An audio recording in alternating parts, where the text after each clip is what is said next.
मकर संक्रांति सनातन संस्कृति का एक अत्यंत पावन और शुभ पर्व है, जो प्राकृतिक सूर्य उपासना और मानव जीवन के बीच संतुलन को प्रदर्शित करता है। मकर संक्रांति के त्योहार को हिंदू धर्म में बेहद ही खास माना जाता है। ज्योतिष शास्त्र के अनुसार सूर्य के धनु राशि से निकलकर मकर राशि में प्रवेश को मकर संक्रांति कहते हैं। इस दिन सूर्य उत्तरायण हो जाते हैं, जिसे देवताओं का दिन कहा जाता है।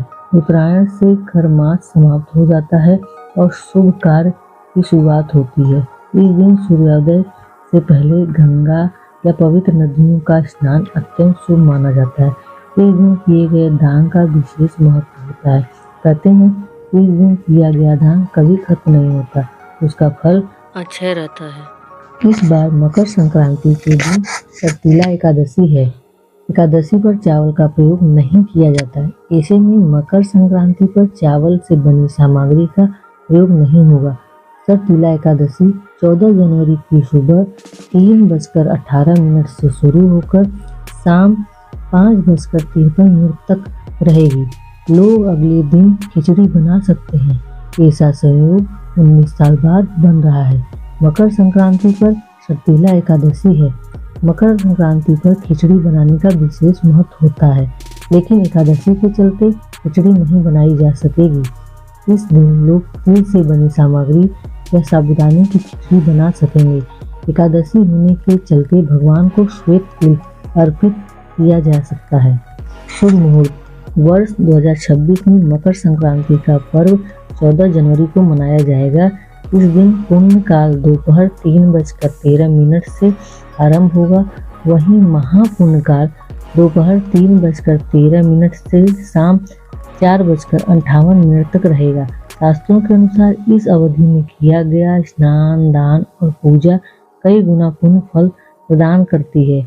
माना जाता है कि इस शुभ काल में दान करने से अक्षय पुण्य की प्राप्ति होती है और साधक के जीवन में सुख समृद्धि का वास होता है। मकर संक्रांति पूजा विधि। मकर संक्रांति के दिन प्रातःकाल शुभ मुहूर्त में उठकर किसी पवित्र नदी या सरोवर में स्नान करें।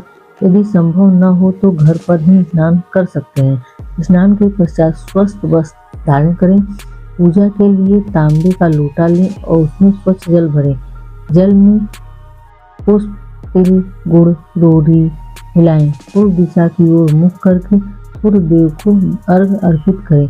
अर्घ देते समय श्रद्धापूर्वक ओम सूर्याय नमः मंत्र का जाप करें। इसके पश्चात सूर्य देव को तिल के लड्डू, खिचड़ी और व्यंजन अर्पित करें। सूर्य चालीसा या आदित्य हृदय श्लोक का पाठ करें। अंत में भगवान सूर्य को प्रणाम कर परिवार की सुख समृद्धि, अच्छे स्वास्थ्य और मंगलमय जीवन की कामना करें। सूर्य के उत्तरायण होने के साथ ही खर मास भी समाप्त हो जाता है। इस दिन से विवाह, गृह प्रवेश, मुंडन जैसे शुभ कार्य और मांगलिक कार्यों की शुरुआत हो जाती है। इस दिन से ठंड भी धीरे धीरे कम होने लगती है और सूर्य की किरणें का प्रभाव अधिक हो जाता है। यह दिन धार्मिक दृष्टि से बेहद ही शुभ माना जाता है और इस दिन किए गए कर्मों का दोगुना पुण्य फल प्राप्त होता है।